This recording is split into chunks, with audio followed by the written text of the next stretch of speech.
Hey everyone, I decided to do a short nugget, as it were, for this week based on how our relationship with the Lord and how rewards from Him change over the flow of the Bible before Christ and after Christ. So I thought this would just be a fun thing to look at. So if you look at here is a person living in the Old Testament. So we'll just have a person over here.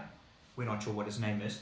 Anyway, you have a situation before Christ came where God is most definitely there, but we didn't have a relationship on the inside in our hearts. It was very much more of a distant relationship. So He came down, He spoke, but we didn't have the internal work of God in our life. So in a sense, God was a bit further away. He was a bit more distant to us. Everyone couldn't have the same relationship in the Old Testament as they have today.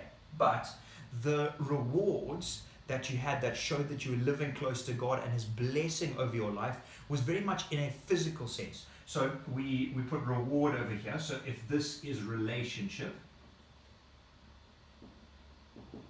excuse the writing, and here is rewards.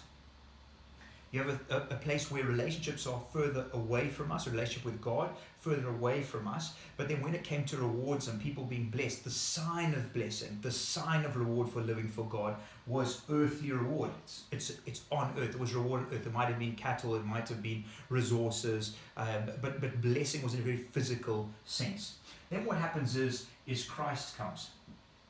So Christ comes and something very interesting happens. These get flipped on their head upside down. So our relationship with God that before Christ came was further away, was distant, now suddenly comes down to us as people. So as people, it's now suddenly part and parcel of our lives. We can have Christ in us. We can have this closeness, this fullness of the Holy Spirit that people in the Old Testament just weren't able to have because Christ hadn't come yet.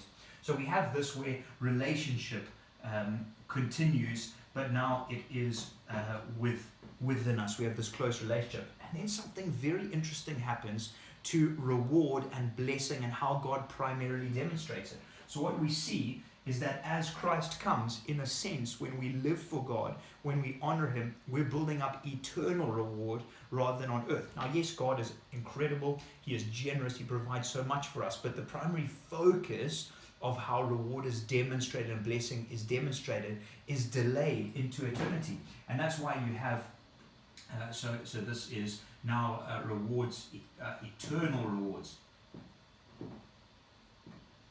And that's why you have Christ coming and Him saying, don't store up treasure on earth, store it in heaven. You've got followers of Christ and the early church. They couldn't care less about building reward on earth. All they cared about was building a reward and God's blessing for all eternity. And so I just wanted to show that because I think it's so interesting that we see this transformation, Christ being central in history, this transformation where God is far from us.